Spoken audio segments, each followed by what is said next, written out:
అందరికీ నమస్కారం అండి. ఈ బాచిరావ్ హెల్త్ టిప్స్కి వెల్కమ్ అండి.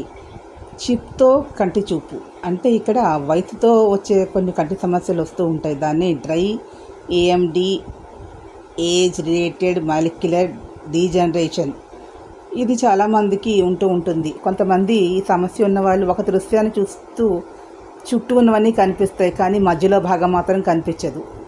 అక్షరాలను వీళ్ళు చదవలేరు. అయితే వయసు కారణంగా ఇది రెటీనా మధ్య భాగంలో కొన్ని రకాల వ్యర్థాలు పేరుకుపోవడం వల్ల ఈ సమస్య వస్తుందని చెప్తారు. కళ్ళద్దాలు, మందులు, శస్త్రచికిత్సలతో పరిష్కారం దొరికిన ఇలాంటి సమస్యకి ఏ టెక్నాలజీతో ఉపశమనం దొరకడం అనేది ఒక గొప్ప విశేషంగా చెప్పుకోవచ్చు. అమెరికాలోని యూసీఎల్ ఇన్స్టిట్యూట్ ఆఫ్ ఆఫ్థమాలజీ సంస్థ తల వెంట్రుక పరిమాణంలో ఉండే ఒక చిప్ను తయారు చేసింది. ఈ చిప్ని రెటీనా అడుగు భాగంలో అమర్చిన తర్వాత ఏతో పనిచేసే కళ్ళద్దాలు కూడా పెట్టుకోవాలి. ఈ కళ్ళద్దాలు పంపించే సిగ్నల్స్ని కంటిలోని చిప్ గ్రహించడం వల్ల వ్యక్తులు పూర్వంలాగానే అని చదవగలుగుతారు. ఇది వివిధ దేశాల్లోని ఆసుపత్రులు ఇప్పటికే ఇది అమర్చి విజయం కూడా సాధించారు. సో ఇలాంటి ఇబ్బంది ఉన్నవాళ్ళు ఎవరైనా ఉంటే ఈ రకంగా చేయించుకొని మధ్య ఉన్నటువంటి అక్షరాలు కూడా చదవచ్చు, మధ్య భాగాన్ని కూడా చూడవచ్చు.